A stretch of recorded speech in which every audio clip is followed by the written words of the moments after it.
aliens versus helicopters, the beach bum becoming a potential governor that'll run, and firefighters finally doing some good.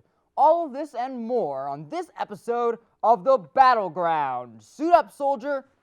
Let's jump in. Our planet is under attack. We are at war. Information and facts used to be easy, but with mainstream media minefields, who knows what the real truth is? But we do, and we are ready to defend it with you. Get ready to learn the real truth and armor up, soldier. Battleground with Dean Warbler.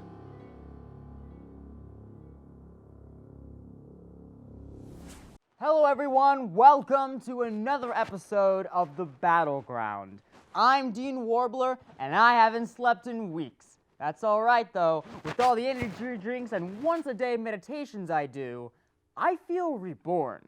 But enough about my petty life and warrable woes. You bask in my glory because I give you the one thing you desire. Factual reporting and telling you what you should believe. But hey, only if you already believe it. We have a lot to get to tonight, so first, Mars.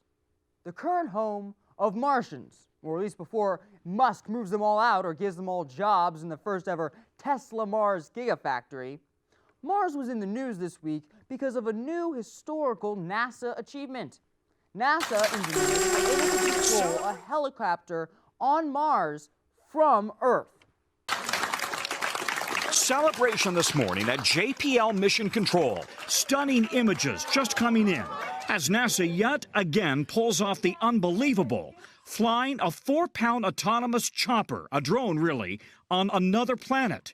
The rover Perseverance captured the entire flight, all 40 seconds of it. Now, I understand the flight was supposed to be in person before COVID. I mean, it's cool, but you don't see me making headlines because I can control a drone for a few seconds.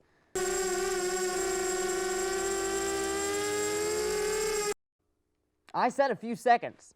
I should give this news its own conspiracy corner segment because how did NASA get those cameramen there? Huh?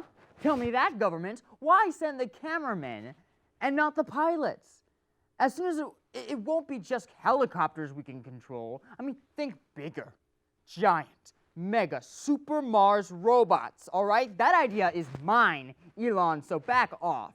You get to be president of Mars, all right? And I'm all right with the currency being Dogecoin. But for the love of all that is Tesla, Elon, please, just let me have this, all right? I want to be remembered for something, and I don't want to die alone. Speaking of public office, a recurring theme on this show has been celebrities in power. Last week, we talked about The Rock. Take a look. Rock the Dwayne Johnson says he wants to be the next president. Well, I smell what... And it's definitely not a trip to the White House. Well, turns out The Rock has been smooth-talking Texas beloved co-star thinking of something a little more close to home. The University of Texas at Tyler poll shows actor Matthew McConaughey at 45% support in a hypothetical run for governor in Texas, and that is more than 10 points ahead of the state's current incumbent governor, Republican Greg Abbott. I have a question. Did no one take heed to my words of warning? Celebrities are evil. Uncover everything. Can someone who is known for driving a Lincoln be a winning politician? When did we start electing people for office with no prior political history? And when did we start thinking celebrities were the answer? Just because you act like you can orbit a black hole doesn't mean you can do it. Why give someone a position if they have no knowledge in it? If a barber has to take a test before they can cut someone's hair professionally, then I think someone who is learning to be a governor should probably take, I don't know, a governor test? But don't underestimate Matthew. Hey, Matthew, how are your test-taking skills? All right. Thank you, Matthew. But if those poll numbers are high and the people really want it, then I think the people around us are more dazed and confused than you think. However, recently, Texas is home to local heroes as well.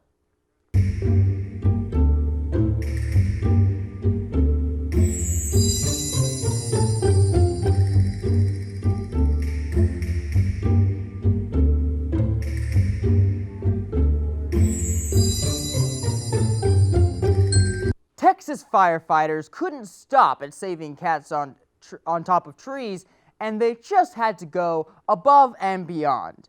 I hope that squirrel finally understands the gravity of having life insurance. You never know when it can happen to you. Now, I don't know your preferences on climbing trees, but if I were to get stuck in a tree, I would want Buck and Eddie from 911 to save me. Yes, 911, I'd like to request Buck and Eddie to come and save me, and then please sign my 911 poster. I'm a huge fan of your work. What do you mean? Are you in a critical situation? I just want to talk to Buck and Eddie. Well, just a huge fan, but seriously, that situation could have gone dire, and that squirrel has a lot to thank, because if it wasn't for that group of guys ready to help, it could have gotten nuts. At the Battleground, we not only salute heroes, we honor them. So, thank you, firefighters, for being true heroes. Later tonight on the show, we will talk to boxing expert Dr. Farts about his most recent Jake-Paul brawl. But when we come back, we will go to the Conspiracy Corner for some growing conspiracies. Welcome back. Today I want to talk about an industry that goes mostly unnoticed. Can you remember the last time you went to the grocery store? I know most people use their phones, but trips to the grocery store are becoming part of the past. With less trips to the grocery store and more time at home, people have been growing on a new skill, and the business behind it is lurking in the shadows. What am I talking about? Well, come on over. This is Conspiracy Corner. Can you imagine having to grow all of your own food, dig your own water trenches, and plant every seed? Like, do you even know how to milk a cow? How about milking an almond? All of these things are, thankfully, knowledge needs of the past and third world countries. Before shipping made access to food year-round possible, everyone would have to walk out their front doors to see their starving children playing with their half-dead gardens. Thank God for national shipping, so now I can eat mangoes all year and have fewer reasons to feel bad for my neighbor's kids. When access to food grown in other parts of the world became a thing in, the 1500s, I think, the rich profited from it first. Oh yes, of course they did. And they used having a beautiful, lush, green lawn with grass exactly 2.73 inches high to prove it. They didn't need their lawn for survival, like a lowly paid peasant. No, they used it for recreation, croquet, tea parties, slip and slides in the summer. Rich people really know how to shove it in our faces when they have security that we cannot afford. And even now that grocery delivering services are beginning to accept payments like WIC and food stamps, making those services even more widely accessible, the rich still use our lawns as a way to hold us down, because we no longer have to spend hours a day toiling in the sun and praying to the pagan gods that our tomatoes sprout. The rich had to find another way to let fellow high credit score, Apple Card flexing rich people driving by know that, hey, this house belongs to a poor person. Thus sparks the creation of the Better Homes and Garden magazine, and Martha Knows Best. Lawns represent a lot about their owner, and income is typically clear based on the ratio of working versus non-working vehicles one has in their yard. Richos want to see lawns with fountains, tasteful yard art, white stone pathways to their door where they can imagine their newly 16-year-old daughter taking pictures next to her brand new Mercedes-Benz. Rich people, like suburban housewives with anxiety, have come up with guidelines to help us less fortunate people catch up. To remedy this, they have given us the poor man's guide on how to care for an acceptable lawn. This is presented to us by our Homeowners Association. And my theory is that HOAs are creating a monopoly in lawn care businesses. We all know that big corporate conglomerates like Johnson & Johnson are given a pass on regulations. But what about the small guys that are crushed while trying to comply? Lawn care is rigorously enforced. Lowe's, Home Depot, Fox Farm, you can't even put a seed in the ground unless you want to throw big business and they are on top of it. They don't want us allowing our lawns to grow naturally. going as far as to prevent us from keeping farm animals to help us fertilize the soil. What if I wanted to crop cycle like my ancestors? Well, nope, not allowed, not within city limits. The number one most grown plant in the U.S. is grass. Grass. And outside of stuffing it into Easter baskets and ingesting it without any sweets, what is St. Augustine even good for? Trees and natural landscaping are better for the environment as a whole. As planting regulations continue, I'm about to be getting stingy about my oxygen. What, is that weird? You don't think the practice of David Blaneying us stupid is when they hook up the CO2 monitors to us for tax purposes? The rich, however, they have tons of acres with hundreds of trees, and they'll probably build little domes over their properties to keep the oxygen in. And enforcing these regulations are HOA stands, sliding silently around corners in their hybrids and parking in cul-de-sacs to write up sweet Mrs. June down the road for having a rusty aluminum pig in her yard and improper grass height. She is low mobility and living on Social Security. She can't afford your monopolized lawn care goons. Sorry, her 13-year-old grandson sucks at using the push mower. When I was 13, Ty and I had posters all around the neighborhood. Bought a Wii that summer. It doesn't matter if you plant a tree or plant 3 old 1994 Ford Focuses. The front lawn battle is only beginning. Will these HOEs at the HOA back off? Or will they control the future of hedges for the foreseeable future? We need to take a quick break, but when we return, I talk to Dr. Farts, boxing expert. Welcome back to the Battleground. Last week, we talked about certain enemy of nations, Jake Paul, in the wake of sexual assault allegations. Take a look. Jake and his brother Logan are no strangers to drama, clout battles, and apology videos. I actually have a YouTube playlist of their apology videos ranked. Well, turns out not only is Jake Paul fighting women, but he fights guys as well. Jake Paul has previously boxed before, but last weekend, Jake Paul headlined a boxing match between former retired UFC fighter Ben Askren. The haters came out in droves, 1.5 million pay-per-view buys. Jake even uploaded a victory lap. Yeah, messed up, yeah. 150K and I cashed out, yeah. 900 slides in a SSD. 1.3 million pay-per-view buys. $65 million generated. If you look closely in the video, those are all $1 bills. No way that adds up to millions of dollars. Besides, I don't see someone that makes dozens of dollars getting mocked by a featured cast member on SNL so easily. You remind me of when Charlie Sheen when he went on his winning tirade. Everybody was just like, "Go off, dude, go off." Yeah, man. What was I gonna ask you about? I was like, so how you feeling? How you? Bro, you can't joke around about that. No, I'm not. Now that's not us with our finger on the mute button.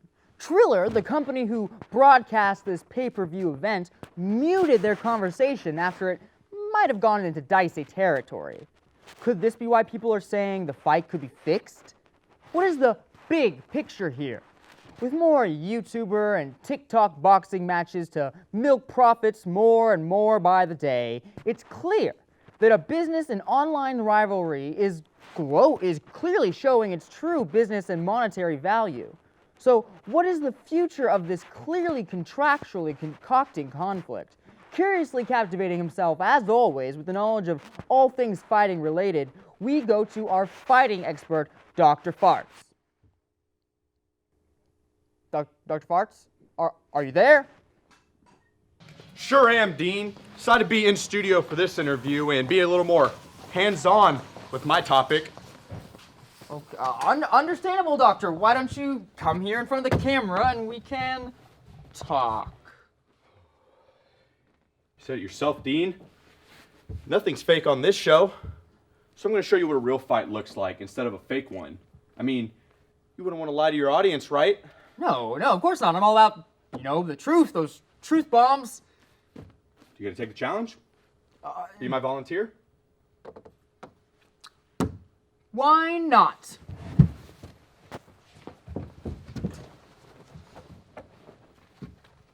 As you can see, Doctor, I am prepared for this eventuality.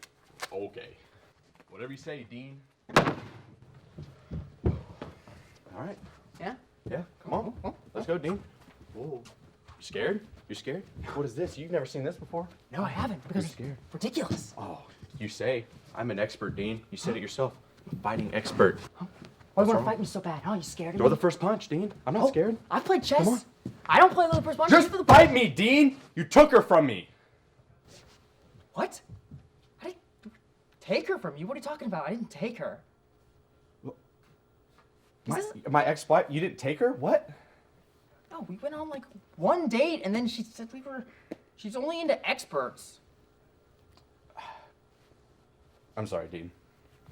It's fine. I mean, I'll be honest. I may have only talked to her because I was jealous of you. I mean, you come on my show every week, and you're dropping all these truth bombs and spitting all these facts, and it just seems like you know more than me.